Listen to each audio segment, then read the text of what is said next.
efectivamente, porque no soy ingenuo, creo que la ruptura del euro puede tener un coste muy alto y va a tener un coste muy alto, pero tampoco sé cómo va a ser posible a medio y a largo plazo mantener la unión monetaria. Buenas tardes y gracias por tener la oportunidad de participar en esta reflexión, en este debate. Europa es una cosa muy enrevesada, que tiene claros y tiene oscuros y que puede analizarse desde perspectivas muy diferentes. La prueba es que simplemente en las dos intervenciones que me han precedido se pone el énfasis con buen criterio en los errores de las políticas y también con buen criterio en los problemas de diseño que se han mantenido a lo largo de todo el proceso. Yo voy a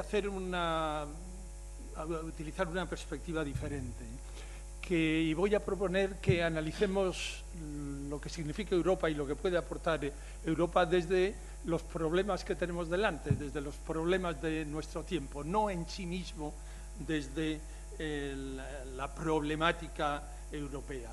Y señalo que si cuando un enfermo llega a la consulta de un médico tiene un resfriado fuerte, un problema de menisco, pues hay que tratárselos.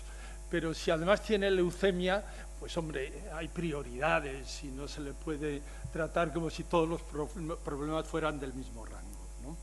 Entonces, mi propuesta es que pensemos en los problemas, pensemos en los objetivos, en los escenarios y en las medidas para poder hablar de Europa. Problemas, simplificando. Yo creo que los problemas del momento actual son básicamente o se construyen en torno a tres ejes.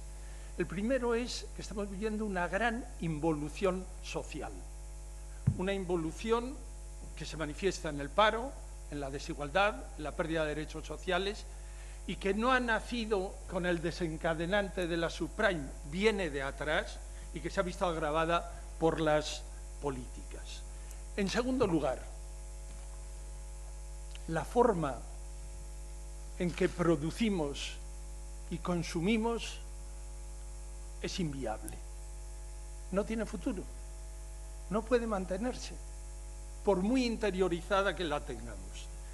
Y no lo dice un ecologista de larga trayectoria, no es ese mi caso, no es esa mi trayectoria, soy un modesto estudioso de la economía mundial, pero hombre, creo que no podemos cerrar los ojos frente a ante la información científica disponible y tomarla en cuenta como economistas para evaluar la entidad de los problemas que se nos vienen encima si nos empecinamos, y son problemas que no van a ser para nuestros bisnietos, ni siquiera para nuestros nietos, son para las próximas décadas, gravísimos y se agravan cuanto más tardemos en intervenir sobre ellos.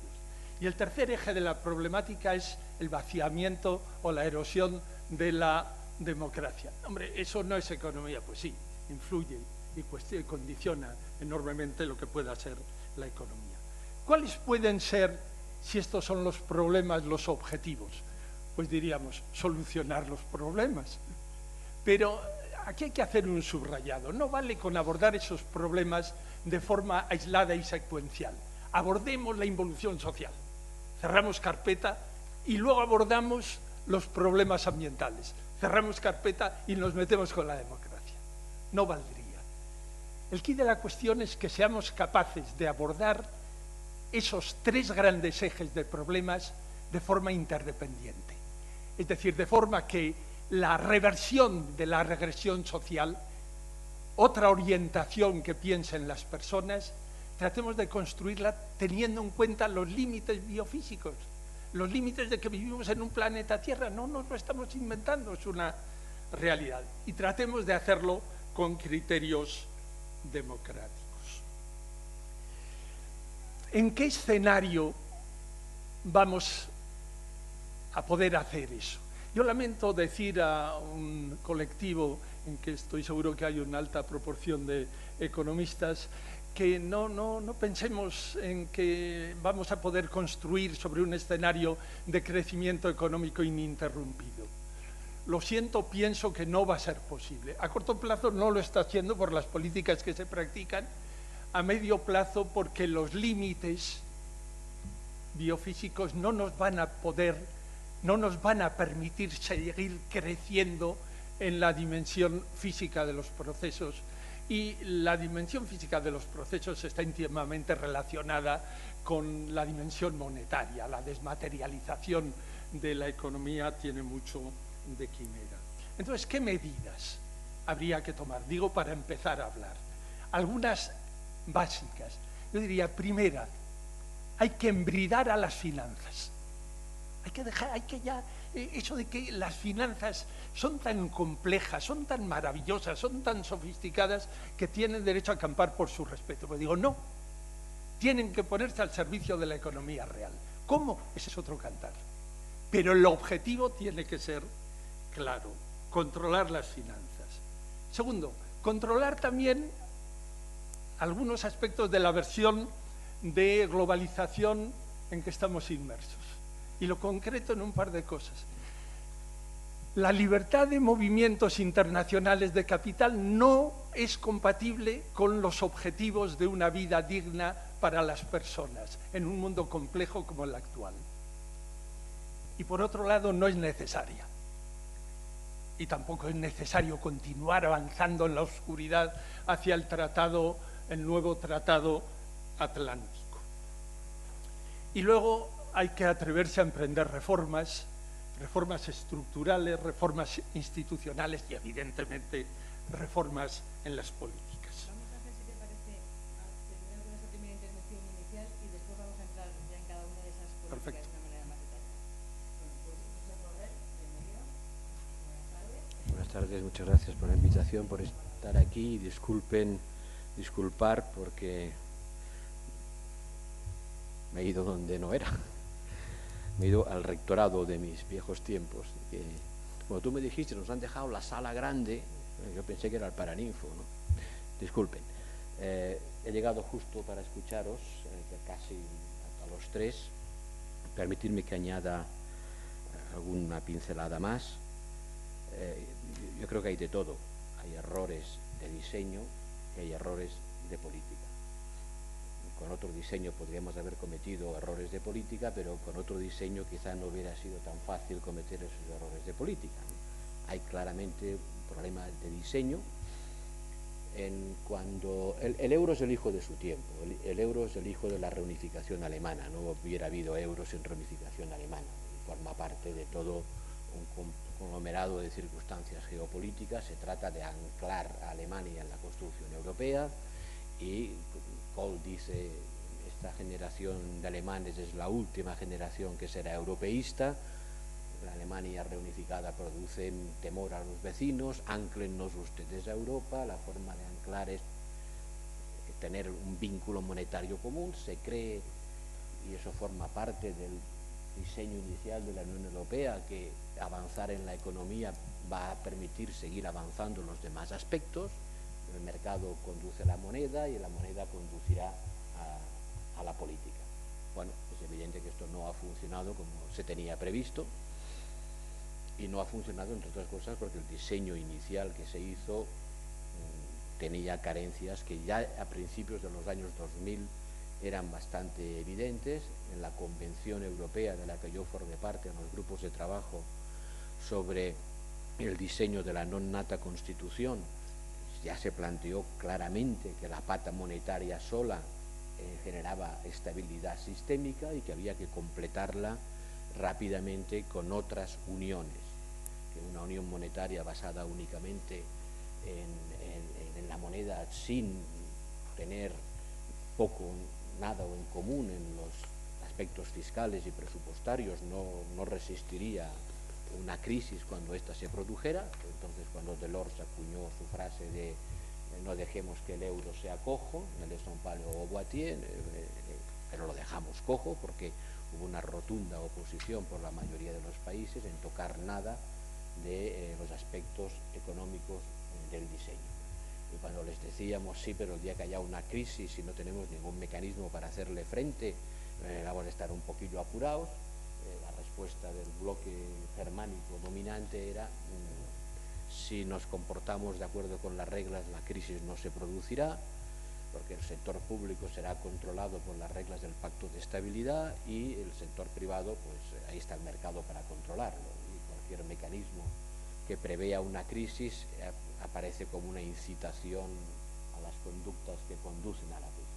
Visto ahora, eso suena un poco demencial, pero esto es lo que se planteaba sobre la mesa y no hubo manera alguna de que en la Constitución primero y en el Tratado de Lisboa después se introdujese ninguna de las medidas para avanzar hacia lo que entonces llamábamos un gobierno económico de Europa, que pasaba por ampliar las funciones del Banco Central al estilo de la Reserva Federal Americana y tener mecanismos de acción frente a una posible crisis.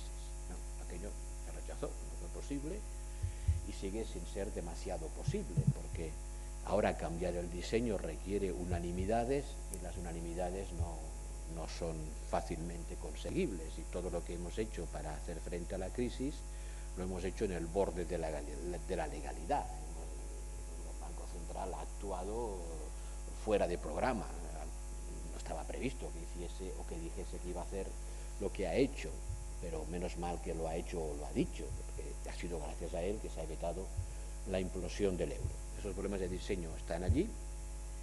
Delors decía recientemente: yo no soy el padre de este euro, porque es verdad que cuando se planteó la unión monetaria él había planteado determinados elementos que no fueron recogidos en absoluto, y es verdad también que ahora las reticencias para avanzar explícitamente vía modificación de las normas son muy fuertes. Desde este punto de vista se puede compartir el pesimismo de Martín Seco. Pero bueno, sin modificar las normas se han hecho cosas que parecían impensables al principio de la crisis. Al principio de la crisis, si te dicen que se va a crear un fondo salva estados, como le llaman en Europa del Norte, o de un fondo de intervención en los mercados financieros con 700.000 millones de euros, pues nadie lo hubiera creído. O si te dicen que el Banco Central va a comprar o estar dispuesto a comprar masivamente deuda, aunque sea en el mercado secundario, pues tampoco. En fin, ya veremos lo que dicen los tribunales de justicia europeos, pero eso ya está consolidada como una práctica del Banco Central fuera de su programa inicial. Los problemas de diseño eran claros ya a principios de los 2000, la realidad los ha puesto de manifiesto. ¿Las políticas han sido equivocadas? Sin duda, porque Grecia era el prototipo del culpable ideal que los alemanes tenían en mente cuando discutíamos Maastricht. Dicen: ¿quieren ustedes entrar en la Unión Monetaria? ¿Están seguros de que quieren entrar en la Unión Monetaria? Porque no estaban muy animados con que entrásemos. Piensen lo que esto significa. Ustedes están acostumbrados a devaluar, ustedes no controlan su inflación y sus déficits públicos. Entrar dentro quiere decir que cuando tengan un problema tendrán que hacer lo que ahora estamos haciendo, evaluaciones internas, ajustes vía salarios y costes. Eso va a ser doloroso. De hecho, Grecia no le dejaron entrar, le mantuvieron 2 años fuera, porque no estaba preparada, ni 2 años después tampoco. Y todos esos temores cristalizados en el imaginario colectivo alemán aparecieron personificados en el caso griego. Griego era el culpable ideal en la mentalidad alemana. Y el diagnóstico de la crisis basada en el caso griego fue: este es un problema fiscal. Y Grecia era un problema fiscal, pero Irlanda no era un problema fiscal. Si la crisis hubiera estallado por Irlanda y estalló unos meses después, este diagnóstico no se hubiese podido aplicar, porque no se hubiese podido decir Irlanda es un problema fiscal, porque tenía superávit presupuestario y el endeudamiento mitad del alemán, como nosotros. El problema era hipertrofia del sistema bancario, hipertrofia del sistema inmobiliario. Pero como primero vino Grecia, dijeron: esto es un problema fiscal, la terapia tiene que ser fiscal, y la han aplicado a todo el mundo. Han sido radicalmente diferentes. Es verdad, los españoles no hemos aprovechado las ventajas que el euro nos daba, que también las tenía. Con el euro hemos tenido un flujo de capitales abundante y barato, con tipos de interés reales negativos. y sin el riesgo sin el riesgo de cambio. Las circunstancias ideales para la inversión. Financiación abundante, barata, sin riesgo de cambio. No hemos aprovechado bien esas posibilidades, pero eso no es culpa ni del euro ni de la señora Merkel. Eso es nuestra culpa, que hemos podido aprovechar esta financiación para hacer otras cosas, pero la hemos utilizado para alimentar una burbuja especulativa, porque vamos a buscar la ganancia más inmediata a corto plazo. Podrás decir, sin el euro no hubiese habido esta aportación de capital y la burbuja no se hubiese podido producir porque no se hubiese podido financiar. Pero el hecho es que hemos tenido una oportunidad excelente para capitalizar el país y no la hemos aprovechado. ¿Cómo se sale de esto? Pues difícilmente. Vale, pues entonces...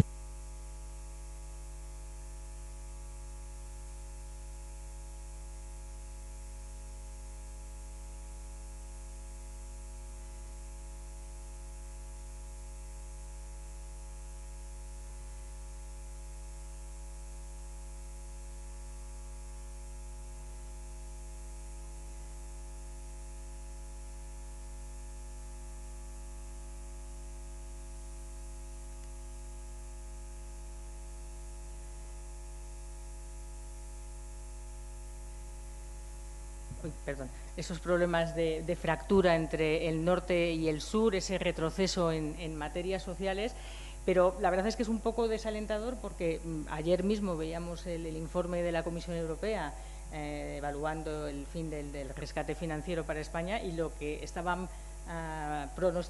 nos estaban recomendando era 2 años más, un poco de la misma medicina, 2 años más de austeridad.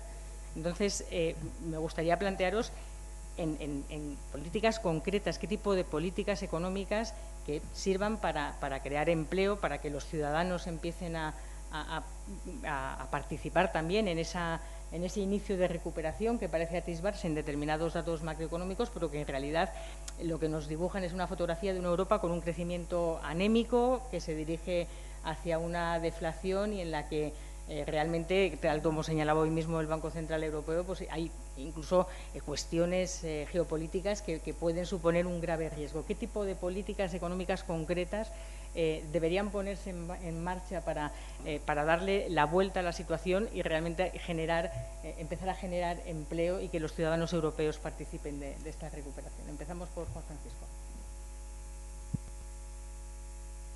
Yo creo que soy el menos indicado para comenzar esta ronda, porque he empezado diciendo que las políticas dejan muy poco margen, es decir, que es un problema de diseño y que por lo tanto las políticas, el margen es mínimo el que tienen, ¿no? Yo creo que difícilmente podemos verlo, y hay que hacer si no nos ponemos de acuerdo sobre el diagnóstico y lo que hay detrás. Y el problema fundamental que hay detrás, yo creo que es una crisis de deuda. Una crisis de deuda que de alguna manera también fue la primera en Estados Unidos, es decir, los desequilibrios brutales que había entre China y Estados Unidos, China con un superávit muy fuerte de la balanza de pagos, Estados Unidos con un déficit muy fuerte. Eso creó toda una distorsión en el mercado financiero y las hipotecas subprime pues fueron el detonante. Bien, ¿qué es lo que ocurrió en Europa?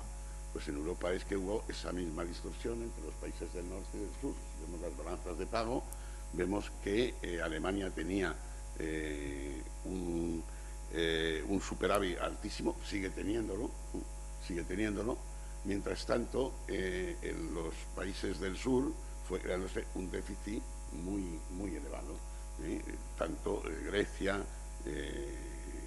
Irlanda, España, incluso hasta algo Italia y Portugal.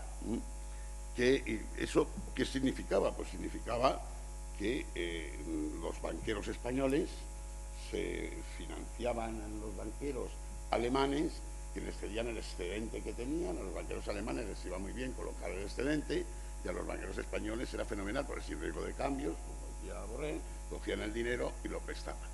Es verdad que nos podíamos haber aprovechado de ello, pero el problema es que cuando se crea un sistema el sistema tiene que tener los mecanismos, no seguirá únicamente para que las cosas funcionen, si funcionan bien, tiene que tener los mecanismos para que si no funcionan bien sean capaces de corregirse, y eso no había, porque de hecho cuando se llegó en el año 90 y tantos, cuando llegamos al déficit del 3,8% en la balanza de pagos, automáticamente los mercados dieron la alarma y empezaron a obligar a las 4 devaluaciones.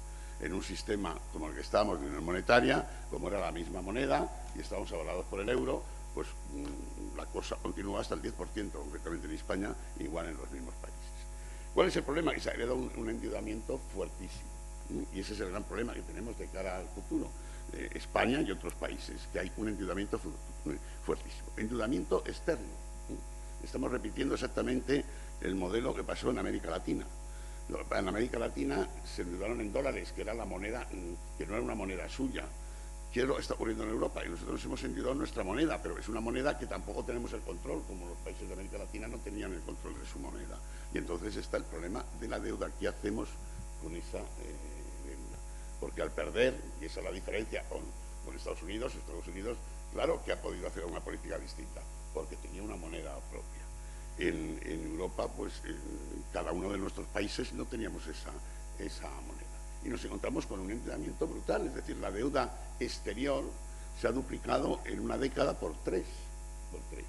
Y digo deuda exterior porque quiero insistir en eso, no es un tema de deuda pública o deuda privada, es deuda exterior. Lo peligroso es la deuda exterior, porque, y esa fue también otra de las grandes equivocaciones del diseño, es decir, yo creo que solo pues, un odio hacia todo lo público hizo que en Europa se hiciese el pacto de estabilidad y crecimiento pensando únicamente en el endeudamiento público, como si el problema estuviese únicamente en el endeudamiento público. Y efectivamente el endeudamiento público fue problema para Grecia, pero para el resto de los países fue el endeudamiento privado. España en el año 2008 tenía un déficit, pues tenía un superávit. Y en el 2007, cuando empieza la crisis, incluso tenía una deuda del 30 y tantos %, es decir, un Estado encomiable desde el punto de vista de la ortodoxia de la ortodoxia monetaria del sector público. Bueno, ¿qué hacemos ahora con todo ese endeudamiento? Porque eso es una losa que tenemos claramente. Pues con esa losa es tremendamente difícil hacer una política de cualquier tipo. Y las políticas tienen que venir del exterior en gran medida, porque desde el interior es muy difícil. ¿Cómo podrían ser esas políticas? Pues tenía que ser que, por ejemplo, Alemania, la señora Merkel de pronto se volviese keynesiana y empezase a hacer una política pues expansiva que cortase el superávit que tiene de balanza de pagos, que sigue teniendo un 6%, y que indudablemente pues con ese superávit difícilmente se va a ninguna parte y pudiese tirar de la economía. Tendría que ser que el Banco Central Europeo, pues no le importa si lo dijese la señora Merkel y empezase indudablemente a depreciar el euro, porque con un euro tipo estamos, pues es que es imposible el crecimiento. Habría que hacer seguramente un plan como lo que se llama un plan Marshall en Europa, es decir, quizás pues llegar a determinados con fondos europeos, hacer una política keynesiana, pero con fondos europeos, porque el margen en España o en Grecia o en Portugal es reducidísimo, tendría que ser fondos europeos. Bueno, podría ocurrir, ¿verdad?, también que se fuese a una quita de la deuda y a un perdón de la deuda, y que en gran medida los países acreedores, que son los alemanes y los holandeses y tal, pues se le perdonasen parte de la deuda, que fue en definitiva la salida en América Latina del tema de la deuda. Todo eso podría ocurrir y serían medidas, pero ¿quién se las cree? ¿Quién se las cree de verdad? La señora Merkel de pronto con el SPD, no la señora Merkel, el SPD de Schröder se va a volver keynesiano, el BCE de pronto va a empezar a actuar como el Banco de la Reserva Federal y se va a hacer democrático además. Es verdad que se va a perdonar la quita de la deuda a los países. A Grecia se hizo. Yo creo que al final se va a hacer, pero se va a hacer porque no va a haber más remedio. Y en definitiva se impondrá por la realidad de los hechos. Pero todavía para eso queda mucho. Yo, por lo que he expuesto, es obvio que no creo que el principal problema sea el del endeudamiento, pero eso no implica negar que hay un grave problema de endeudamiento y de una deuda concreta que ha surgido a través de causas específicas y que en algunos aspectos merecería ser auditable. O sea, eso no es llamar a nadie, decir usted se lo ha llevado, vamos a ver qué es lo que ha sucedido. Evidentemente, el problema para abordar la deuda es el impacto que puede tener sobre el sistema financiero. Es decir, si decimos que la paguen los responsables, pues entonces podemos conseguir por una puerta una cosa y nos entra por la ventana un problema mayor. Pero eso quiere decir que una quita puramente lógica, racional, de imputar a los responsables, hay que abordarla con cuidado, ¿no? Pero también es cierto que hay otras formas de abordar el tema de la deuda. El tema de la deuda se sana con inflación, una inflación que no quiere decir una inflación desbocada, pero con una inflación en vez del 1%, el 2 es obvio, pero del 4 o el 5 no iba a ser controlable y evidentemente eso aliviaría el problema de la deuda. Se puede sanar también con impuestos al capital. Bueno, no me nombre usted eso, pero bueno, técnicamente, históricamente, se ha utilizado esas medidas. Y se puede hacer a lo bárbaro, es decir, con políticas de austeridad para todos los ciudadanos, ¿no? El tema es que si los problemas, existe el de la deuda, pero existe también, por ejemplo, el de la desigualdad, clarísimo, y existe el del empleo. Pues tampoco es para ser optimista, porque la situación actual respecto a la desigualdad es que si tenemos alto endeudamiento, baja inflación, reducción de la masa salarial, ausencia de intervención de los poderes públicos y bajo crecimiento, el problema del crecimiento de la desigualdad es inevitable. No es que se busque que crezca la desigualdad, llega la desigualdad como algo que con esas políticas es inevitable. Ahora, ¿no se puede combatir la desigualdad? Sí, claro. Se puede combatir con empleo, se puede combatir con progresividad fiscal sobre los ingresos y progresividad fiscal sobre los capitales.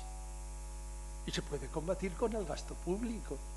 Un gasto público que tenga no solo una orientación social, sino también una política de inversiones que conecte con algo que, María Jesús, tú no has citado cuando hablamos de políticas, que es la problemática de sostenibilidad y la problemática medioambiental. Van a ser necesarias grandes cantidades de recursos para abordar esos problemas.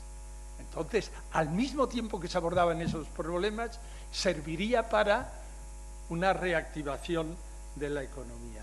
Es decir, formas de hacer existen, pero a menudo se dice, pero tienen que ser pragmáticas. Y yo pregunto, ¿qué es pragmatismo? Pragmatismo, que es plegarse a lo que viene impuesto por la dinámica de los procesos fácticos, es esa pasividad, ese realismo pasivo e inane. No, pragmatismo es dar con los mecanismos que sirvan para conseguir los objetivos que nos planteamos.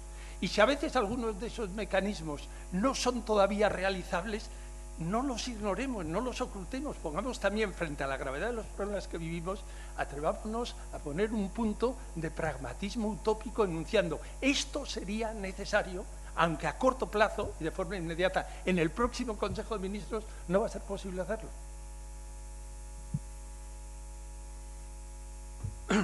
Bueno, yo sí tengo claro que fue una decisión acertada la creación del euro.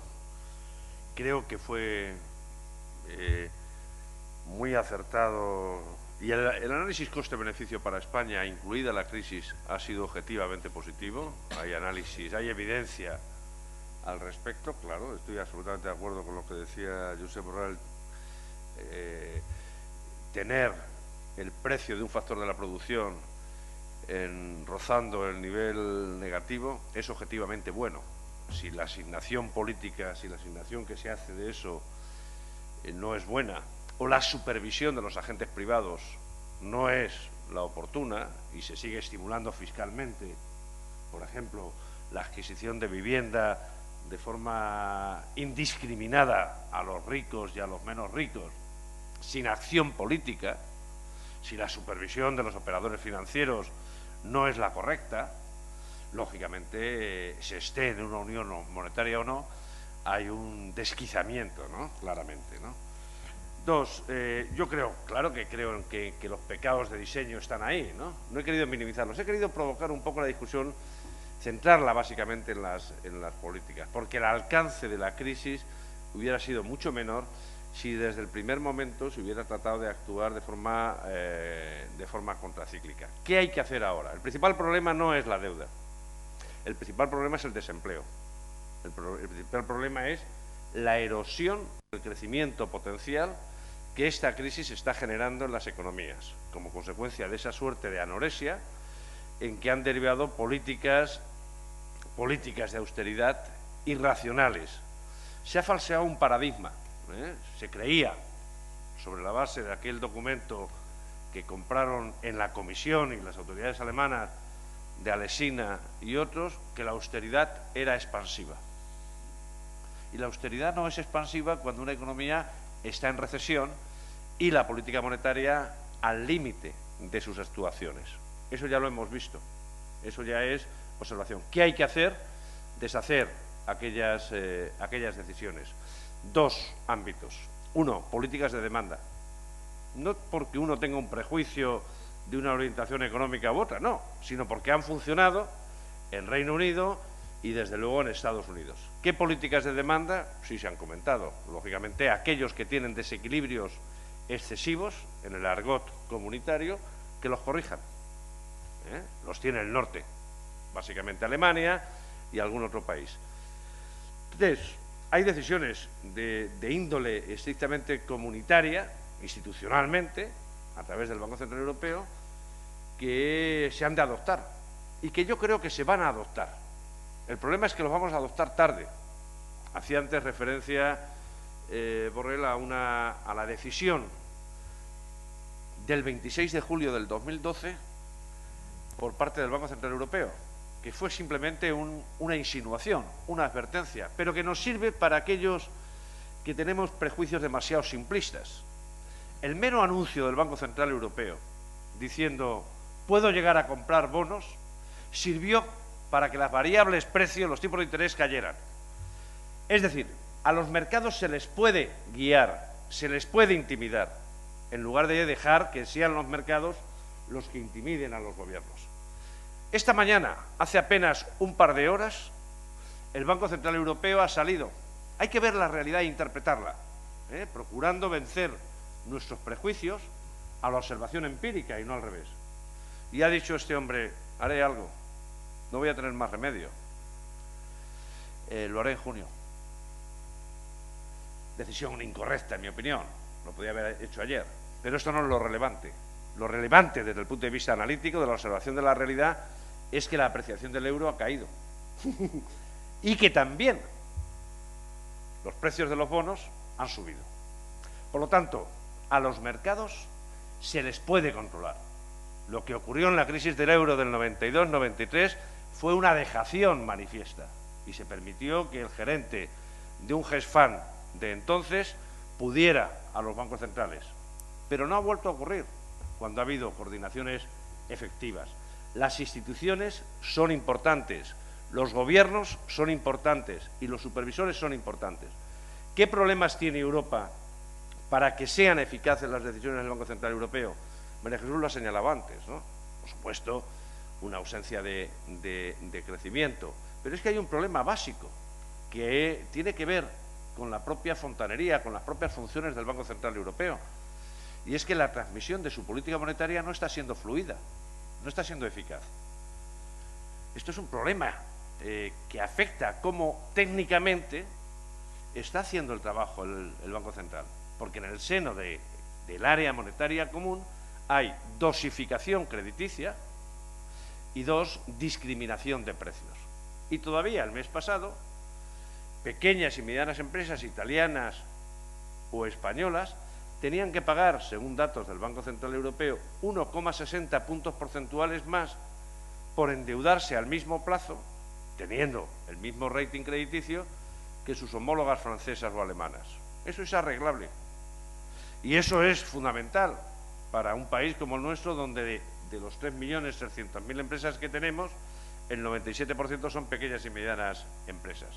Dos, hay un problema de falta de actividad, claramente, y ahí se necesitan impulsos monetarios. En mayor medida, como decía María Jesús, cuando no hay inflación. No solamente no hay inflación, sino que el Banco Central puede estar violando sus propios estatutos. Fíjense que yo no estoy hablando de dar unos nuevos estatutos ahora mismo al Banco Central Europeo, pasado mañana, Ángel, que me atengo, y no es un problema de pragmatismo, es un problema de racionalidad, intento, y trato de distinguir lo urgente y lo importante.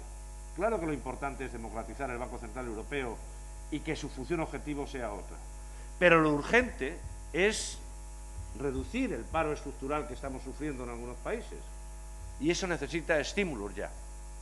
La estabilidad de precios no se está cumpliendo, porque tenemos una tasa de variación de los precios que está muy distante del objetivo que tiene el Banco Central Europeo. Pero además es que tenemos una parte significativa de las economías en una senda de deflación. Y aquí sí juega la consideración de la deuda o no. Yo creo que las deudas hay que pagarlas, entre otras cosas para no quedar estigmatizados de cara al futuro. Pero hay que pagarlas con renta. Y cuando se inicia un proceso de desinflación, a los únicos que esto beneficia es a los acreedores netos. La desinflación está instalada en aquellas economías con más deuda, que más han sufrido la austeridad y que de alguna forma menos están creciendo. Hay que actuar, y hay que actuar en tres frentes. Hay un problema adicional, que también lo ha señalado María Jesús, y es una apreciación del euro sin sentido, tanto más grave cuanto que el poco crecimiento que tienen algunas economías, como la nuestra, es gracias a ese esfuerzo de diversificación geográfica de las exportaciones que están haciendo medianas y pequeñas empresas fuera del área euro. ¿Quién exporta 1,3840 que estaba el euro hoy antes de que Draghi hablara? Luego ha hablado Draghi y los mercados, lógicamente, han recogido velas. Puede hacer dos cosas. Tres. Uno, bajar el tipo de interés a cero, el tipo repo, como lo hicieron sus colegas. Ya sé que eso tiene un efecto marginal, bla, bla, bla, bla, bla, bla, bla, pero algo es algo. Dos, tiene que penalizar, poniendo en niveles negativos, la facilidad marginal de depósito. Es decir, aquel dinero que colocan los bancos una vez que han sacado liquidez del Banco Central Europeo y que por exceso de aversión al riesgo les llevan a resituar ahí otra vez el dinero. Penalización, quiere decir tipos de interés negativos. Tres, puede hacer lo que han hecho sus colegas, la Reserva Federal, el Banco de Inglaterra y más tardíamente el Banco de Japón, estímulos cuantitativos excepcionales, lo que Milton Friedman llamaba el helicóptero drop en su versión actual. Es decir, puede comprar en los mercados, puede tratar de echarle un pulso y ganarle el pulso a los mercados, cosa que no se hizo en el 92-93 con George Soros, y comprar o bono público o papel privado. Es verdad que probablemente el bono público ahora mismo ya no tiene mucho sentido porque afortunadamente esa intimidación del 26 de julio del 2012 ha hecho que tengamos tipos de interés de la deuda pública en mínimos. No reformas locales, no la política presupuestaria doméstica, sino dos decisiones de instituciones europeas.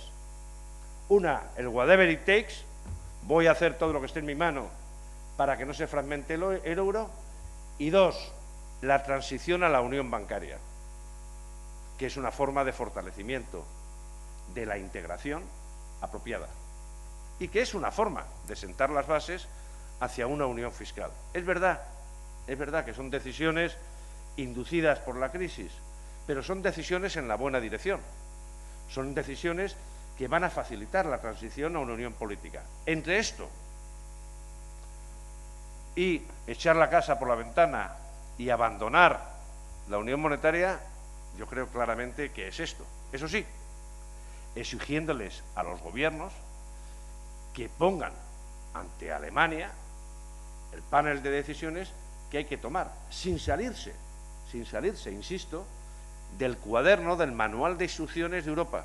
Fíjense que no he dicho que el Banco Central Europeo adopte medidas de llamada represión financiera, que no he dicho que obligue a los bancos a que el 35% de su inversión crediticia vaya a empresas de tal o cual tamaño, que no he dicho que los colaterales que exija el Banco Central Europeo se tengan que hacer en función de la inversión crediticia que ha hecho el mes anterior, que llegado el caso habría que hacerlo, porque los bancos son sectores bajo licencia.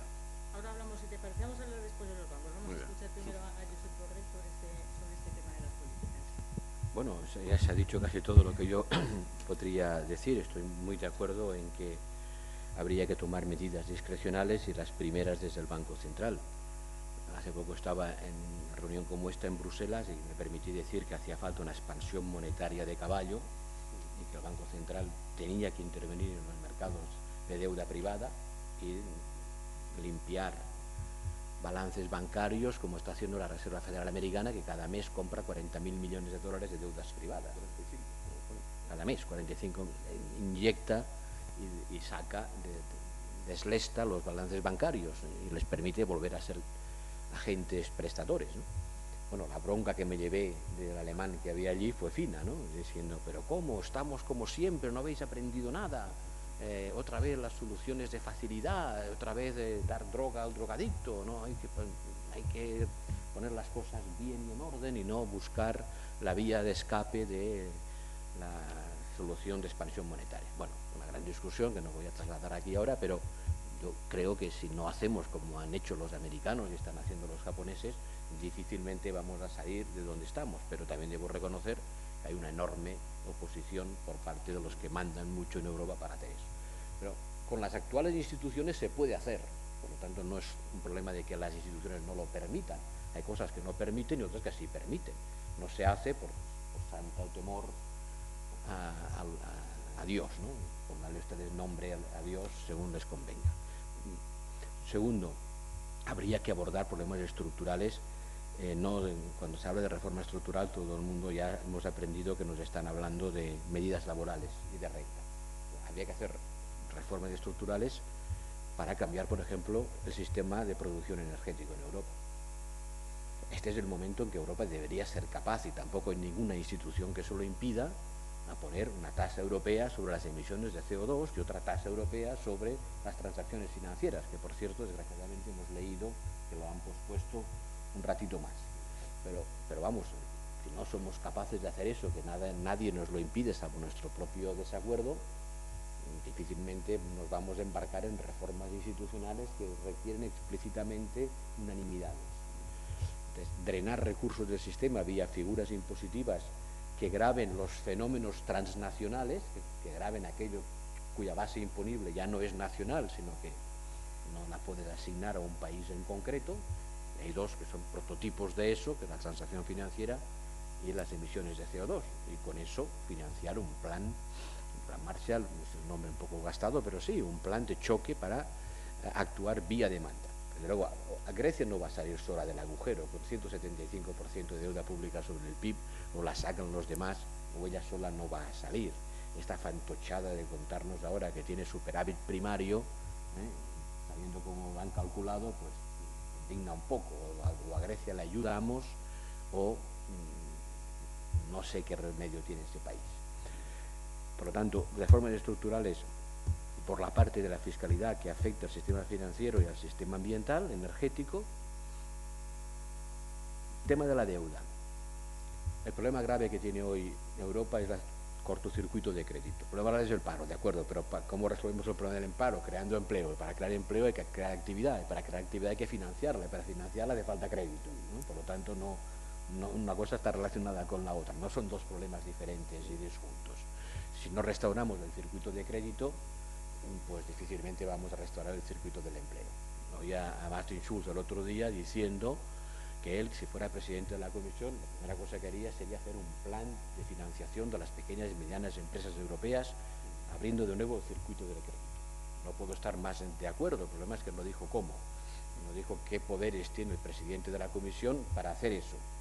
temo que no tiene muchos. En cambio, el Banco Central sí los tiene. El tema de la deuda. Bueno, la deuda pública europea es insostenible. Estamos en un 95% de endeudamiento en media es el 95%, y sigue creciendo. Tenemos en media 28 puntos de PIB más que antes de la crisis. Es verdad que las medias ocultan diferencias, pero países muy prósperos y muy sanos, los países nucleares y centrales, pongamos Alemania, están por encima del 80 y tantos % de deuda. La financia muy barata, pero la tiene. Esta deuda, en mi opinión y en la opinión de mucha gente, y se empieza a hablar ya de ello con un cierto aperturismo y explicitud, es insostenible, no en el sentido de que se vaya a producir una quiebra, sino en el sentido de que el peso de esta deuda sobre el circuito económico impide el crecimiento. Y tarde o temprano, ya lo veréis, se va a buscar un mecanismo paneuropeo para diluir esos niveles de deuda. Eso de que la deuda hay que pagarla, bueno, depende, según y cómo. No va a haber una quita nominal en el sentido de decirles a los bancos que después de haberles llenado los balances de deuda pública como los gansos a la fuerza, ¿no?, ahora les vamos a decir que esta deuda pública vale la mitad por la que la tercera parte o 80% de lo que la compran. No, pero hay mecanismos que ya se están empezando a poner, y aquí tenéis una publicación de un respetabilísimo Instituto de Estudios Internacionales de Ginebra, donde propone un mecanismo políticamente aceptable para que la deuda pública europea se absorba en el largo plazo a través de un mecanismo de una agencia que la compre y la convierta en bonos perpetuos, etc. Hay ingeniería financiera para eso, y creo que se va a acabar haciendo. Yo ya he oído varias altas responsables de instituciones económicas diciéndolo off the record, y Chatham House, pero diciendo, bueno, eso es insostenible y habrá que buscar alguna manera de salir del atolladero, que desde luego no es amortizar la deuda en sus plazos y en sus tipos de interés, porque eso es una losa sobre el crecimiento que impide la recuperación. Claro, son temas polémicos, pero ya veréis cómo ese tema se pondrá sobre la mesa, y ojalá que se ponga cuanto antes mejor. Y luego reconocer que a nivel nacional el margen de maniobra es muy poco, y que las soluciones tienen que ser claramente paneuropeas, que los cambios de política económica tienen que venir de arriba, y que habrá que trabajar a tratado constante, porque no veo posibilidades de cambiarlo, pero a tratado constante se pueden hacer cosas. Si lo que dijo en julio Draghi lo hubiese dicho Trichet 2 años antes, lo mismo, yo lo he dicho muchas veces, oiga, si lo que dijo usted, señor Draghi, lo hubiera dicho usted, señor Trichet, 2 años antes, a lo mejor no nos hubiera ahorrado parte de la crisis, ¿no? Bueno, cuando les preguntas ¿y por qué no lo dijo?, pues te contestan explicándote todos los entramados de poder que hay por debajo, y que eso era remar contra corriente, y que solamente esas decisiones se toman cuando ya parecen inevitables. Pero puede que nuestras instituciones permitan más juego político del posible. ¿Los alemanes se van a volver keynesianos? No. No se van a volver keynesianos. Ni siquiera se van a volver simplemente consumidores. Porque ¿qué está pasando en Alemania? Que están subiendo los salarios, pero no está subiendo el consumo. O sea, el discurso que hacemos nosotros de que los alemanes tienen que tener más renta disponible para poder gastar más y para que nosotros podamos exportarles más, yo estoy totalmente de acuerdo en que tiene que haber un ajuste simétrico, y que hacer recaer el peso del ajuste solo en los países del sur es socialmente inviable, porque eso va a provocar un crack social, y que tendríamos que cerrar el gap de competitividad actuando a la vez sobre las 2 hojas de la tijera. Pero cuando primero te lo rechazan nominalmente, pero cuando luego fácticamente ves que en los sectores industriales exportadores hay fuertes aumentos de salarios, eso no se traduce en un aumento de consumo, porque hay componentes culturales de animal spirits que también están allí. Ahora, habría que conseguir que el desequilibrio se recuperase actuando sobre las 2 partes del desequilibrio. Y bueno, también en eso ya tenemos instituciones que nos lo permiten, porque ya está dicho que un excedente exterior demasiado alto debe ser corregido. Bueno, vamos a ver si el nuevo presidente de la Comisión tiene los arrestos suficientes para pedirle a Alemania que corrija sus excedentes excesivos, ¿no? Gracias. que la falta de crédito supone para la economía. Y Ángel, tú comentabas al principio, creo cuando te corté, la necesidad de que el sistema financiero se ponga al servicio de los ciudadanos. ¿Cómo pensáis que puede restablecerse ese flujo de crédito necesario una vez que, por una parte, se ha utilizado una cantidad ingente de dinero público en la reestructuración del sector financiero, que el propio sector financiero, los propios bancos han destinado también muchos recursos propios a sanear sus balances? Y ahora, una vez que se supone que estamos en un punto de partida o en una casilla cero de salida, ¿qué puede hacerse para poder restablecer el crédito y ponerlo al servicio de los ciudadanos?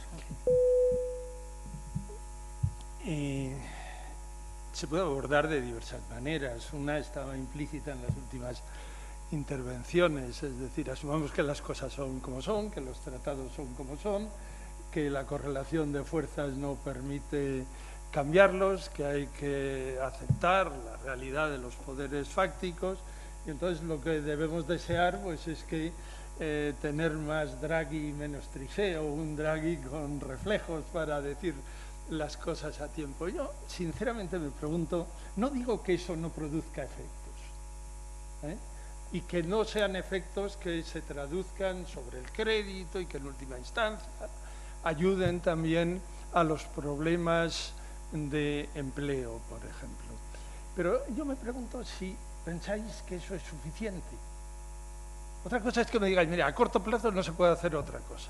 Muy bien, a corto plazo, pero eso no quiere decir que no se deba hacer otra cosa, que desde un punto de vista racional, en relación a los problemas que tenemos y los objetivos que buscamos, no sería necesario hacer otra cosa. O sea, decir que debemos dejar a las finanzas tal cual han evolucionado, moviéndose con el grado de libertad e independencia que han adquirido en las últimas décadas, y hacer pequeños recortes que pueden producir algunos efectos.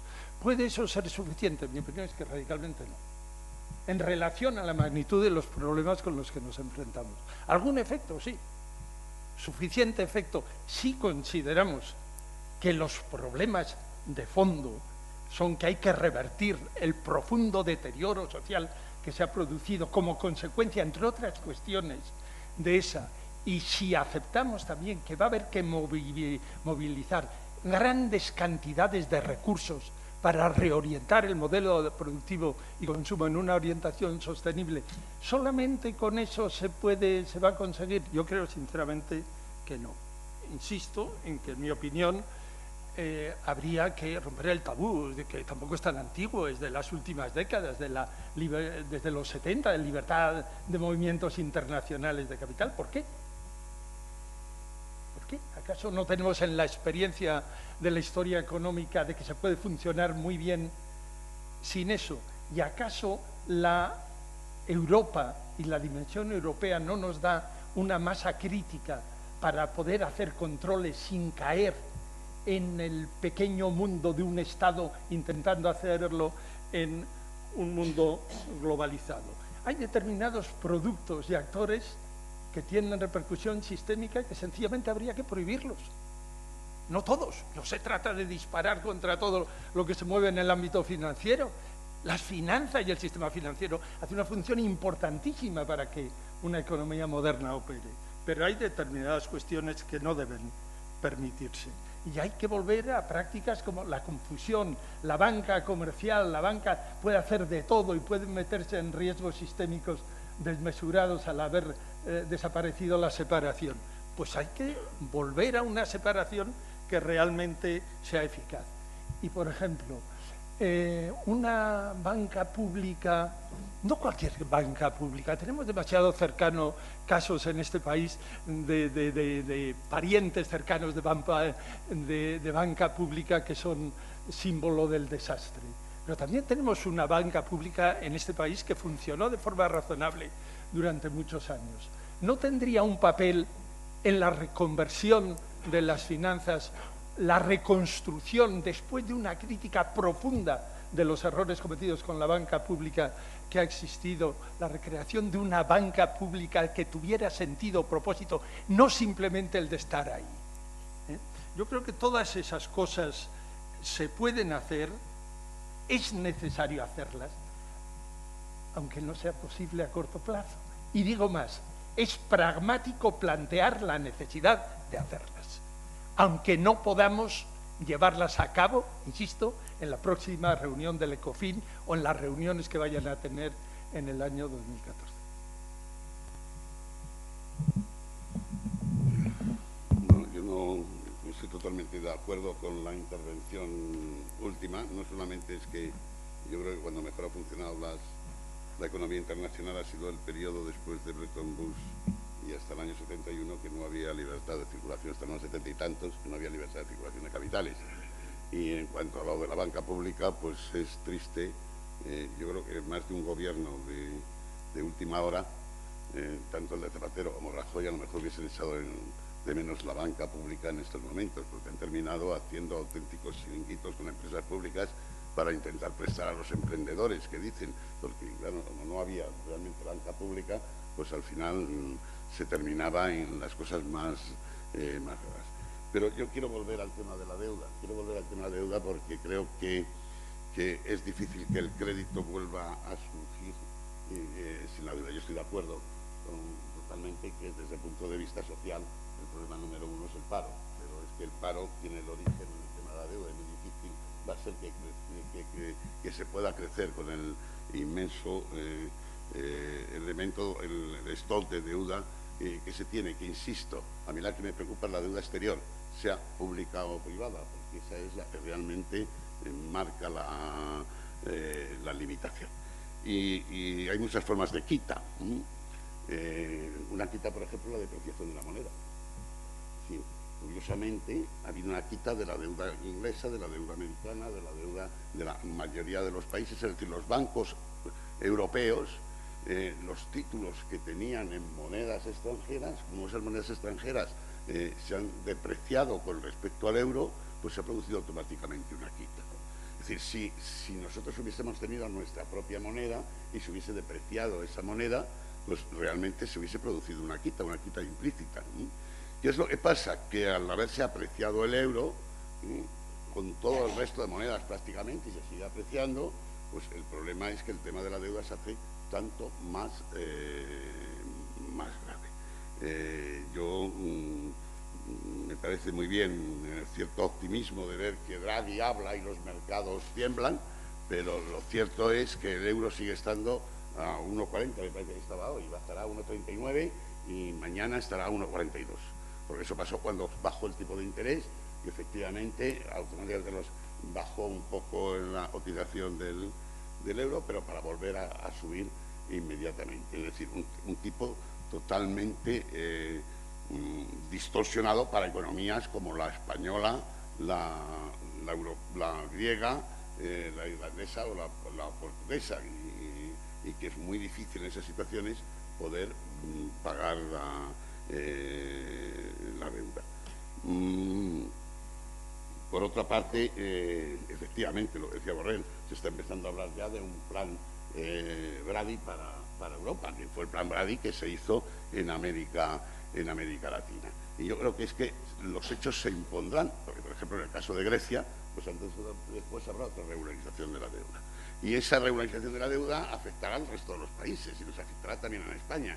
Y si España tenemos una deuda pública del 100%, pues en fin, el tema yo creo que es un círculo infernal.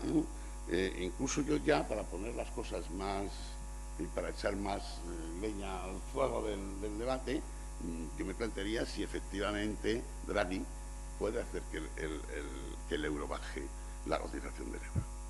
Porque con una Alemania al 6% de superávit en su balanza de pagos y con una eurozona que está cercano al 3% globalmente, porque claro, hasta ahora la eurozona tenía equilibrio. Había una superávit en Alemania y había unos déficits en España, Grecia, Portugal, etcétera. A través de todo esto ajuste brutal que nos han introducido, las balanzas de pagos de estos países se han ido equilibrando prácticamente. Pero Alemania sigue con el superávit, con lo cual llegamos a un superávit de la eurozona cercano al 3%, que dado el volumen de Producto Interior Bruto de la eurozona, es un problema no ya de la eurozona, sino que es un problema de tipo económico mundial, porque es más cantidad, ese 3%, incluso los superávits que ha tenido China en valores absolutos. Y con esa superávit de la eurozona, ¿es posible poder depreciar el euro? Pues yo tengo mis dudas. Yo discrepo que en el año 92 y 93 no se pudo. Todos los bancos centrales intentaron, antes de intentar cambiar las bandas, intentaron influir en los mercados para contener el tema.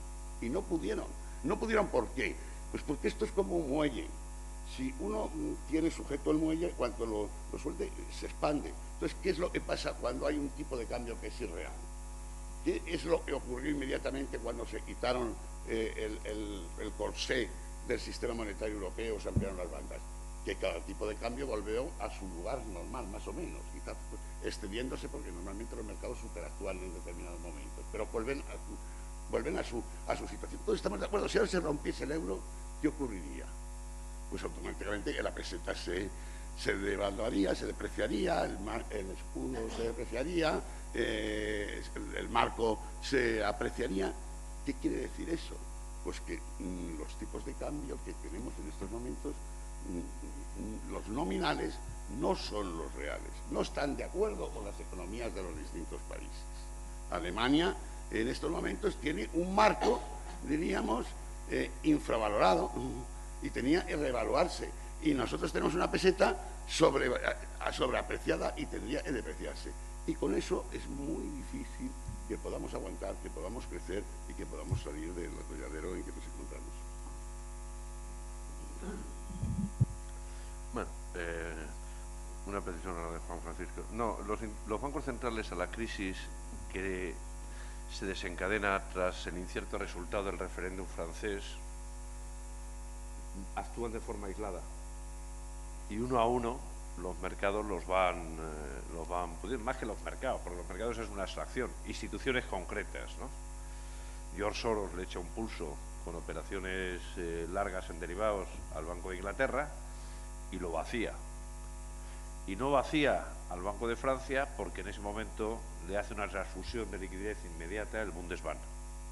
Donde existió la coordinación, Bundesbank, Banco de Francia, los mercados, los operadores financieros se replegaron. No, eso fue después. No, la secuencia fue, déjame que te cuente, porque desgraciadamente la viví muy en directo, ¿no? La secuencia fue los referéndums. Hubo decisiones de los bancos centrales aisladas de elevación de los tipos de interés a corto, incluido el nuestro, con el fin de apreciar, porque el tipo de cambio de una moneda depende básicamente de tres enfoques, de tres fuerzas, ¿no? Uno de los diferenciales de inflación, dos de los diferenciales en la remuneración de los activos financieros y tres de las posiciones en los sectores exteriores. Esos son los tres enfoques que gobiernan los tipos de cambio. Últimamente es verdad que, dado el volumen transaccional de los mercados financieros, el enfoque de cartera, el enfoque de los tipos de interés, de las rentabilidades relativas, en definitiva, tiene un mayor peso. Por eso aquí el gobierno socialista de entonces lo que hizo fue decidir decirle al Banco de España que elevara tipos de interés. La peseta se restablecía, pero inmediatamente entraban en juego todas las operaciones en derivados, volvíamos a la... etcétera, etcétera. Pero lo hacía el Banco de España por su cuenta. Y la coordinación intraeuropea fue cero. Vino la expulsión del mecanismo de cambios, que no del sistema monetario europeo, del mecanismo de cambios e intervención de la lira italiana, de la libra esterlina, recordemos, y dos devaluaciones de nuestra moneda. Y una ampliación de bandas que llegó al más o menos 15%, pero mes y medio después. Efectivamente, eso era como dejar libertad a los monjes de un monasterio para que entraran chicas en la celda, ¿no?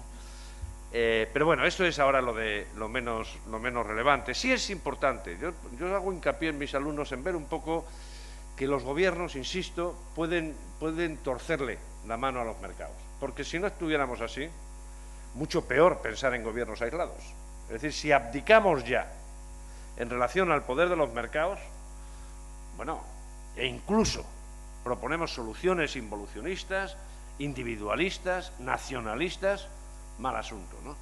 Vayamos un poco al tema de la deuda, ¿no? Yo creo que las deudas hay que pagarlas. Yo creo dos cosas. Uno, que endeudarse no es pecado, como decían los hacendistas clásicos. Basta con que usted invierta en destinos cuya tasa de rentabilidad esperada sea el coste de la deuda, superior al coste de la deuda. Punto. Eso nos decían los clásicos. Ahí es donde juegan las consideraciones que hacía Borrell de asignación, etcétera, etcétera, ¿no? Yo creo que si hay demanda, y esa es la clave, si hay realmente una priorización del crecimiento económico y hay mayor demanda, la gente tendrá renta y podrá pagar la deuda. Porque la deuda, y esto nos lo dice el sentido común financiero, es importante siempre que la atención a sus servicios crezca menos que el ritmo de crecimiento económico. Nosotros podemos tener, ya sé que no estoy defendiendo tener un 90% de deuda, un 100%, pero puedo tener la deuda que quiera. Si yo tengo garantizada una senda de crecimiento que es superior al coste vía intereses, bueno, si crece la demanda en la eurozona, dad por garantizado que ese desequilibrio exterior se reducirá por definición. Y se reduce por definición.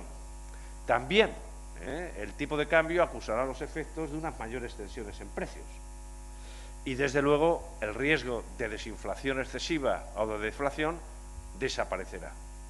Por lo tanto, la cuestión es convenir en estimular la demanda, que no es una medida rara.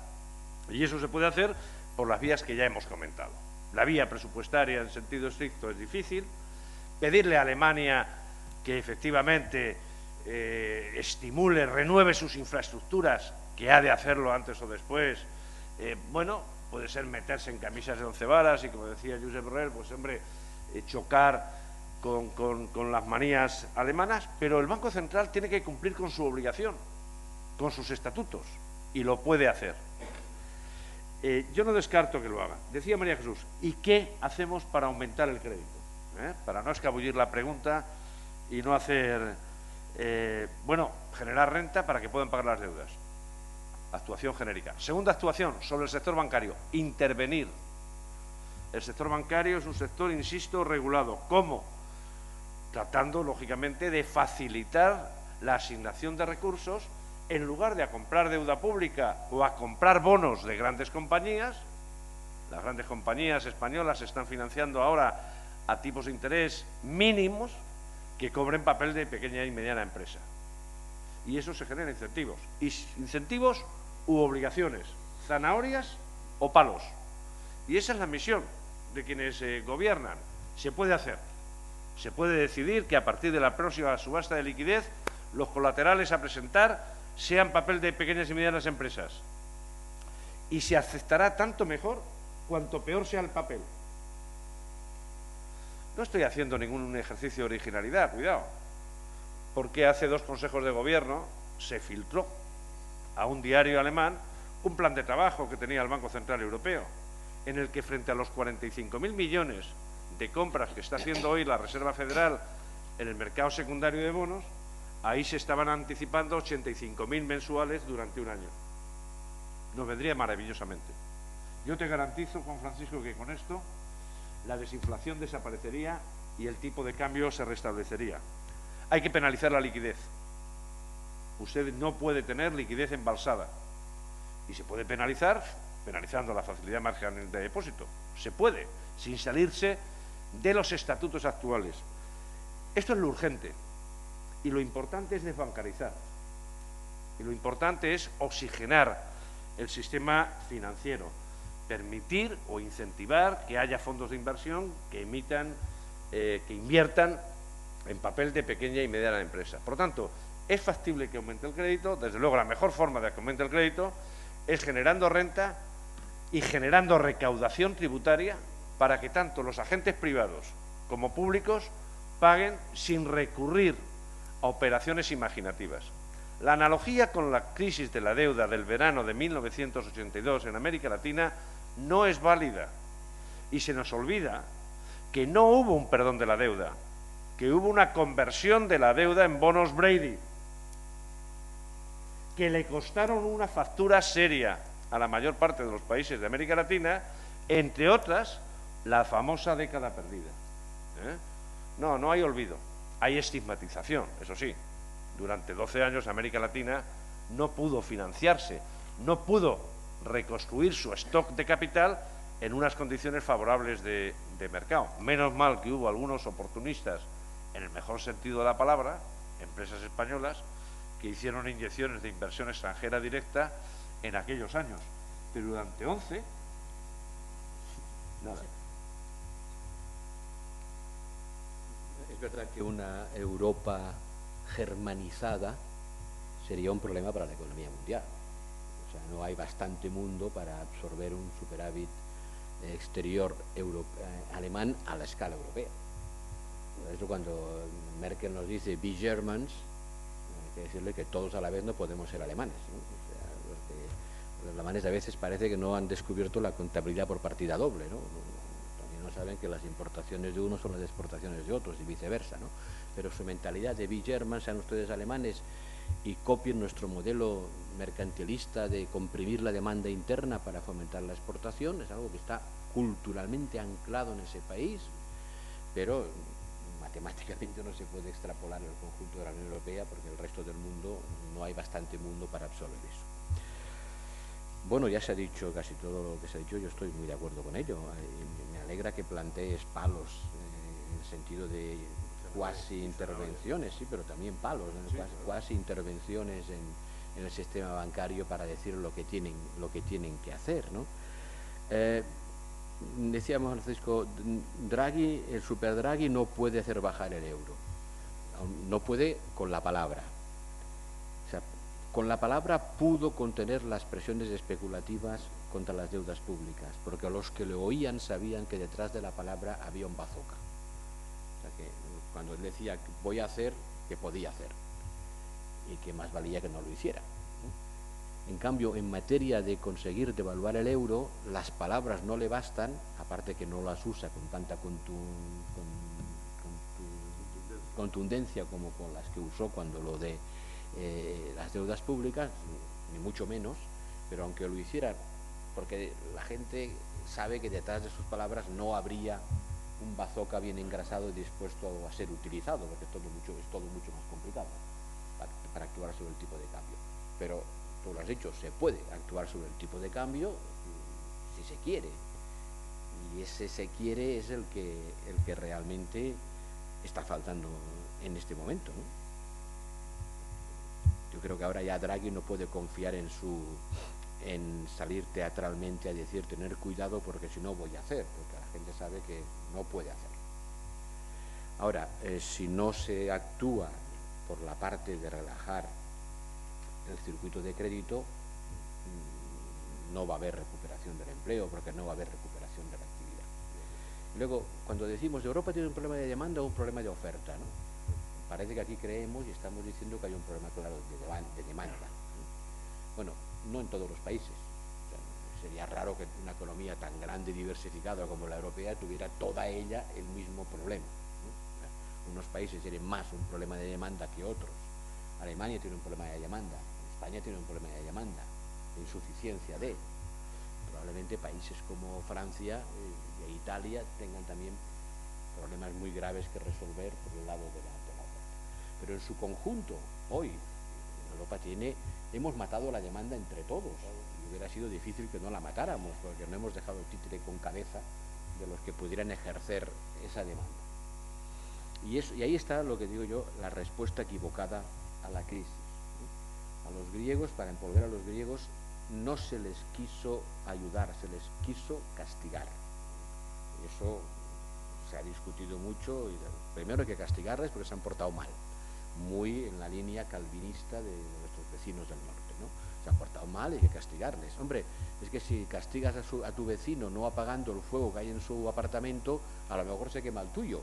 Bueno, pues sí, algunos apartamentos de vecinos se quemaron, entre ellos el nuestro, ¿no? Pero eso formaba parte, claro, de la aproximación cultural al problema, que va mucho más allá de las instituciones.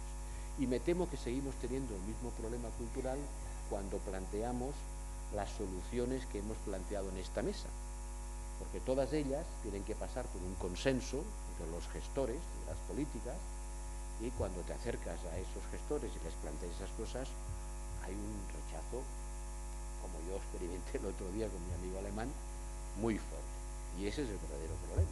Eso solo se resuelve cambiando la relación de fuerzas políticas.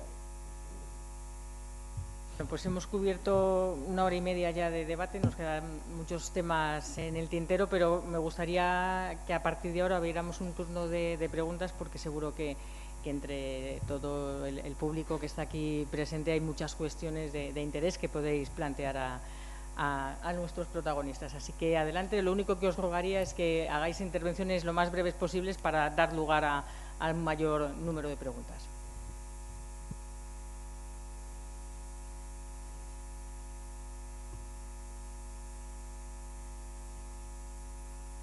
¿No se anima nadie?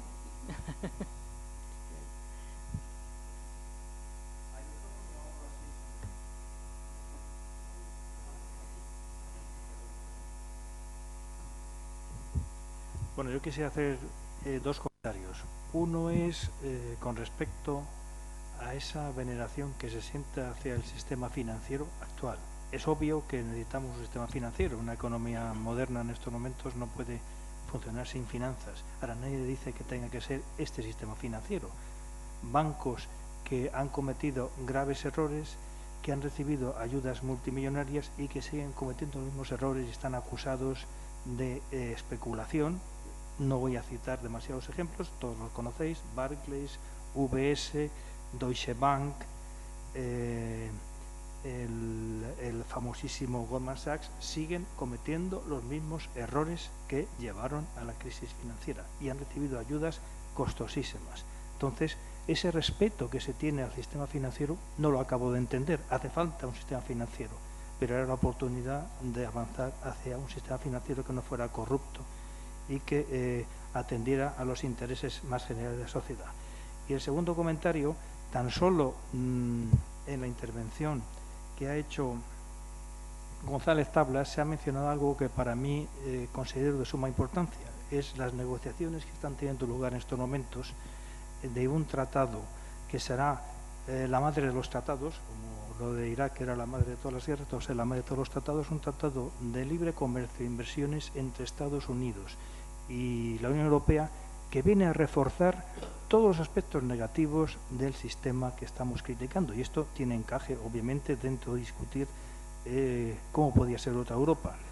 Este tratado busca fundamentalmente no ya reducir los aranceles aduaneros, que están ya prácticamente muy bajos, una media del 5%, sino sobre todo eliminar las barreras no arancelarias, que son las medidas que han ido adoptando los diversos países para proteger el medio ambiente, para proteger los consumidores, para proteger la agricultura, etcétera.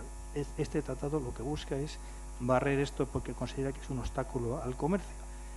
Se está llevando a cabo estas negociaciones, se están acelerando. El señor Barroso, en la última reunión que tuvo en Estados Unidos, dijo que no convenía filtrar información sobre las negociaciones, no ya solo a la opinión pública, sino ni siquiera al Parlamento Europeo, mucho menos a los parlamentos nacionales.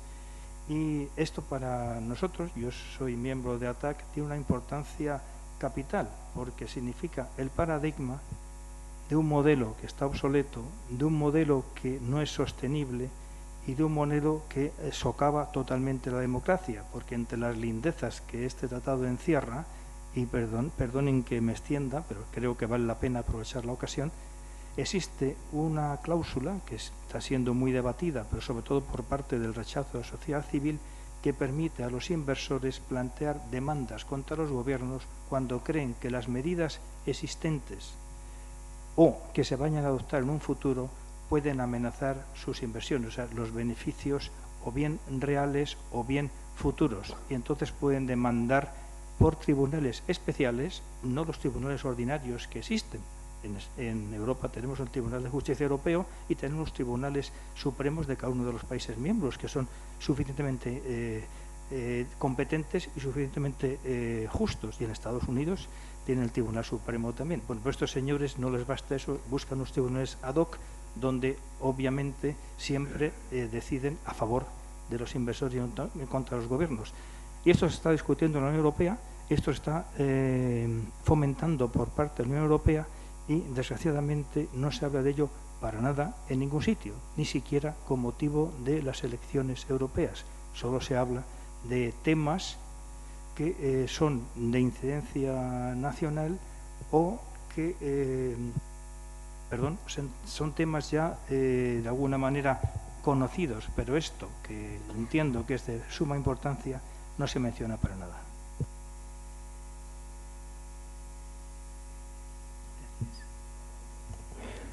Bueno, yo lo que quería es hacer una pregunta fundamentalmente, porque se ha hablado muy claramente y yo creo que se ha entendido muy bien de los problemas de la crisis, que pueden estar o bien en un diseño o en las estructuras o bien en las políticas que se han aplicado.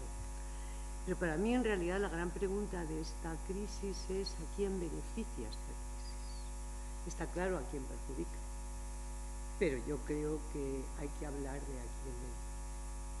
Y me parece que es muy importante porque claro, se habla, hay toda esta jerga de lenguaje que ha aparecido durante todo este tiempo, desde que empezó esta crisis, y una de las cosas que se dice es el austericidio, como si con eso ya se hubiera realmente encontrado el quid de la cuestión, ¿no? Entonces, la austeridad. Pero yo me pregunto, yo cuando oigo las cifras de beneficios de las grandes empresas, eso a ellos no les aplica la austeridad. ¿La austeridad para quién es? La austeridad es para echar a la gente de las casas, la austeridad es para bajar los sueldos, pero los beneficios de los bancos y de las grandes empresas, ahí no se aplica la austeridad. Bien, entonces, a mí me parece que hay beneficiarios de la crisis. Uno de los pilares de los que se ha hablado aquí, o uno de los creo que lo ha definido Martínez Tablas, de los tres, hablaba de los tres focos, digamos, ¿no? Uno de ellos era la destrucción del estado del bienestar. A mí el estado del bienestar, la destrucción del estado del bienestar me parece clarísimo a quién beneficia. Ahí hay unos nichos de mercado, la sanidad, la educación y las pensiones, que cuando otros mercados, como todos saben, se han ido saturando, son enormemente golosos. O sea que eso yo no tengo ninguna duda. Entonces, la conglomeración o la concentración que se prevé o que se está ocurriendo en el campo para que Colombia produzca, bueno, hablo de Colombia, me sale un poco, pero es la que me viene a la cabeza por una cosa que digo, produzca masivamente aceite de palma y nosotros probablemente aceitunas hasta en el delta del Ebro, eso es todo también algo que está pensado y repensado. Es decir, yo creo que esta crisis está pensada, puede que a algunos se les haya ido un poquito la mano y se hayan encontrado ahora, pero está pensada y beneficia a alguien. Entonces, a mí sí me gustaría saber a quién beneficia, por una razón, porque la movilización que está habiendo de la gente que se rebela contra esto no sabe dónde dar, es decir, se pierde. Porque ahora se dice siempre que aquí ha habido muchísimas manifestaciones, 2.000, 5.000, las cuentan, se me olvidan los números, pero esas manifestaciones muchas veces no se sabe a quién son, porque todo esto se ha llenado de estas cataratas y no sabemos de quién son. Entonces, mi pregunta es, ¿a quién ha beneficiado esta crisis? Sí, bueno, en primer lugar, muchísimas gracias a los cuatro ponentes, también a la moderadora, y bueno, ha sido una sesión estupenda, no he tomado infinidad de notas. Vamos a ver, sobre todo una pregunta a Emilio y a Josep, y es la siguiente. ¿Consideráis que hay amenazas potenciales en la activación de los circuitos financieros? Quiero decir, en la reconstrucción del crédito, en la activación de lo que ahora no funciona. Por ejemplo, en la emergencia de nuevas burbujas hay indicios de que estén reapareciendo burbujas que se pueden alimentar con ese restablecimiento de las vías de financiación. O también, ¿consideráis que ese camino favorece o puede favorecer principalmente a los que tienen más capacidad de endeudamiento y por lo tanto de esa manera pueden contribuir a que aumente la desigualdad, que es uno de los problemas centrales de la crisis? Y un comentario más genérico, ya para terminar. Yo estoy de acuerdo con que las políticas son un problema, pero no son el problema. Es Ese es el diagnóstico que yo hago. Y también creo que las instituciones son un problema, pero no el problema. Y que tanto las políticas como las instituciones hay que analizarlas en un contexto más amplio, para no perder la dimensión estructural de la crisis. ¿Una intervención más? Bueno, pues si os parece, de las dos primeras intervenciones, como no iban dirigidas a nadie en concreto, pues os pido a Ángel y a Juan Francisco un comentario.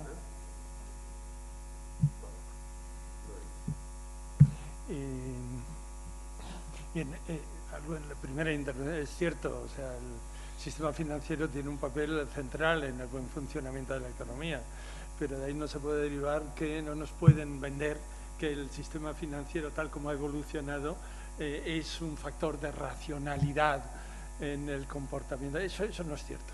Eso no se sostiene desde ningún punto de vista ni teórico ni práctico. Y la experiencia histórica nos indica que puede ser de otra forma. Hay muchas novedades, pero son reconducibles si hubiera voluntad política. Y evidentemente el nuevo tratado transatlántico, lo más peligroso que tiene no solo es su ambición, sino su oscurantismo, su opacidad. Cuidado que no se filtre, porque entonces se puede perturbar. Bueno, pero ¿esto qué es? Que no se filtre al Parlamento. Bueno, ya es un tipo de filtración curiosa. O sea, ya cuando se informa a un Parlamento se va a decir que se le está filtrando información. Es un despropósito, ¿no? La crisis tiene beneficiarios. O sea, quiero decir, eso es indudable. Y es importante no solamente decirlo genéricamente. Genéricamente podríamos decir, ¿quiénes son los beneficiarios de la crisis? Pues todos los que han estado detrás de la política de recuperación de los mercados, de erosión y desprestigio de la intervención pública, de desprestigio del papel del Estado del bienestar, de anacronismo de la progresividad. Todos los que se han beneficiado de eso son los beneficiarios de la crisis actual. Pero es importante también ponerles nombres y apellidos más concretos y ver el comportamiento primero, a veces nominativo y en tiempo más largo. Y en ese sentido yo, por una vez, la onda que llega de qué interesante es un bestseller, pues a veces coincide con que es un libro interesante. Recomiendo la lectura del Piketty sobre el capitalismo del siglo XXI, porque acaba hablando del capitalismo del siglo XXI y acaba al hablar del capitalismo del siglo XXI, de la necesidad de un Estado social, de la posibilidad de un ingreso progresivo sobre la renta, de la necesidad de un impuesto progresivo por el capital, si realmente queremos luchar contra la desigualdad estructural casi inevitable, pero a la vez pone nombres y apellidos y da una perspectiva histórica impresionante. Vale. ¿Quiénes son los beneficiarios y quién benefician? Hombre, en principio, yo dividiría en dos partes, antes de la crisis y después de la crisis. Entonces, antes de la crisis está claro a quién ha beneficiado esto. Es decir, se ha creado un mundo, unos mercados financieros que eran muy rentables, que eran muy interesantes para determinados poderes. En Europa la unión monetaria era muy interesante para determinados poderes, que así se evitaban tener el riesgo de tipo de cambio en sus operaciones, etcétera.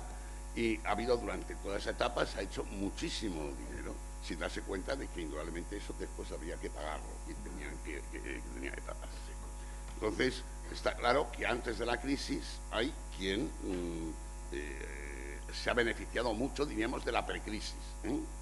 Cuando ha venido la crisis, el problema es cómo se han distribuido los costes de la crisis. Y entonces no se han distribuido de acuerdo con los beneficios que habían obtenido en la precrisis, sino todo lo contrario. Los beneficios, los costes se han distribuido concretamente, todos lo sabemos, hay 28.000 estudios que han salido en contra de las clases bajas, solo hay que mirar, y sin embargo, con gran diferencia con las clases altas. Incluso, si nos fijamos en Europa, pues está claro que en la división de países norte-sur, el coste no se ha distribuido de la misma forma. Dentro ya de los países del sur, bueno, pues la diferencia entre una devaluación por tipo de cambio y una deflación, como se dice ahora, devaluación interna, es que la devaluación por tipo de cambio distribuye los costes de forma homogénea, es decir, incluso también al capital, porque pierde todo el mundo dinero, el valor del dinero se pierde con respecto al exterior. Sin embargo, con un sistema de deflación, que es lo que está ocurriendo, porque está ocurriendo que ataca fundamentalmente a las empresas pequeñas y a las clases bajas y a de alguna manera, pues a las clases bajas y a las empresas pequeñas, y sin embargo no en la misma medida a las empresas, a las grandes empresas.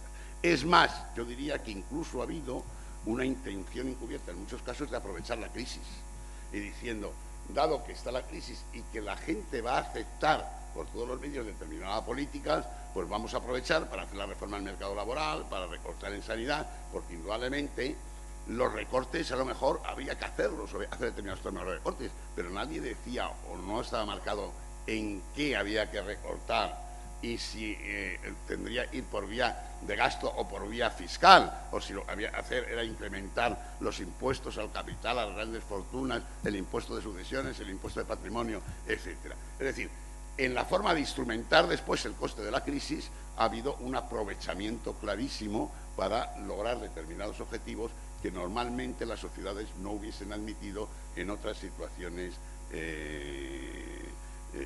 distintas. Ahora, dicho esto, dice, ¿se les ha escapado de las manos? Pues a lo mejor sí. La situación que está Europa en estos momentos es preocupante para todo el mundo, inclusive Alemania. Es decir, hay un problema de demanda global y de crisis de demanda. Es decir, Estados Unidos ha salido y, sin embargo, en Europa no hemos salido. Y aprovecho, no es que yo dijese que Draghi, ¿verdad?, no pueda a lograr la depreciación del tipo de cambio. He dicho que iba a lanzar un reto encima de la mesa, pero no estoy seguro que lo pueda. Lo que no estoy seguro es que pueda conseguirlo, porque mientras Alemania no logre corregir el superávit que tiene. Es decir, es verdad que intervienen los tipos de interés, es verdad que interviene la inflación, pero es verdad que con un desequilibrio, es decir, ¿cómo se va a justificar, cómo se va desde el punto de vista económico a aceptar que vamos a depreciar el euro cuando la eurozona en su conjunto tiene una apreciación del 3% del PIB, que es una auténtica burrada? Es decir, nosotros con un déficit del 3,8 pues tuvimos que devaluar 4 veces la moneda.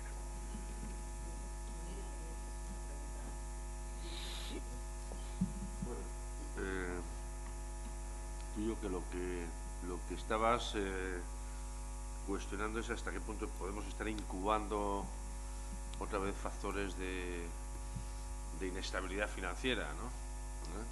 Minsky, ya sabes que decía que mientras haya sistema económico como el actual, siempre habrá alguna perturbación financiera, siempre habrá algún desajuste. Esa es otra de las ventajas de la crisis, es que se ha reivindicado, ¿no?, a este economista, el que murió prematuramente.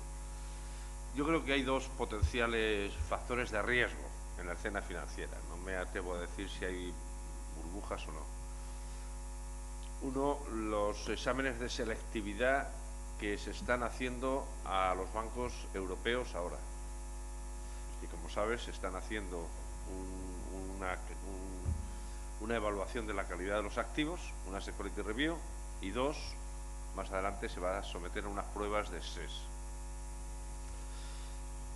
Yo no creo que los bancos españoles puedan tener grandes problemas porque les acabamos de meter 43.100 millones de euros, ¿no? Pero no descarto que entre la población bancaria europea haya algún percance, Y ya, a diferencia de lo que ocurría hasta los años 80, como tú sabes muy bien, las crisis financieras dejaron de ser domésticas. El efecto contagio es rápido, ¿no? Por lo tanto, ahí tenemos un factor de riesgo. Si el profesor que examina baja mucho el listón y hay aprobado general, probablemente los mercados van a reaccionar regular y van a someter a presión a los bancos. Pero si pone un listón demasiado elevado, nos podemos encontrar con que algún banco de por ahí tenga problemas, ¿no? Y el otro elemento que a mí me preocupa en términos de tensiones financieras potenciales es la deuda pública. La deuda pública, el otro día hablaba alguien en el Fondo Internacional de una especie de cotización de la perfección.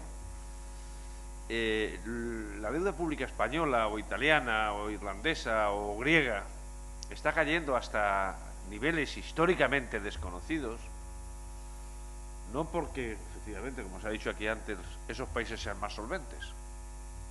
Este es otro desafío a la eficiencia de los mercados, sino porque está el primo de Zumosol de guardia. Está la intervención en los mercados de guardia, por la vía de la compra, por la vía precisamente de la unión bancaria, que también lleva consigo, como sabes, un mecanismo de resolución de crisis. En concreto, si mañana la Reserva Federal, que lleva 2 años y medio de ventaja al Banco Central Europeo, empezara a retirar el ponche del guateque y los tipos de interés a largo plazo subieran en Estados Unidos, nuevamente la observación empírica nos dice que siempre que en Estados Unidos subieron los tipos largos, subieron en Europa. Y ahí sí podríamos tener problemas. No solo aquellos que hemos comprado deuda pública hace unos meses creyendo que iba a ganar en precio, sino los bancos, que por ejemplo los italianos y los españoles tienen en media un 11,5% de su activo en títulos de deuda pública. Y esos son los dos percances que veo.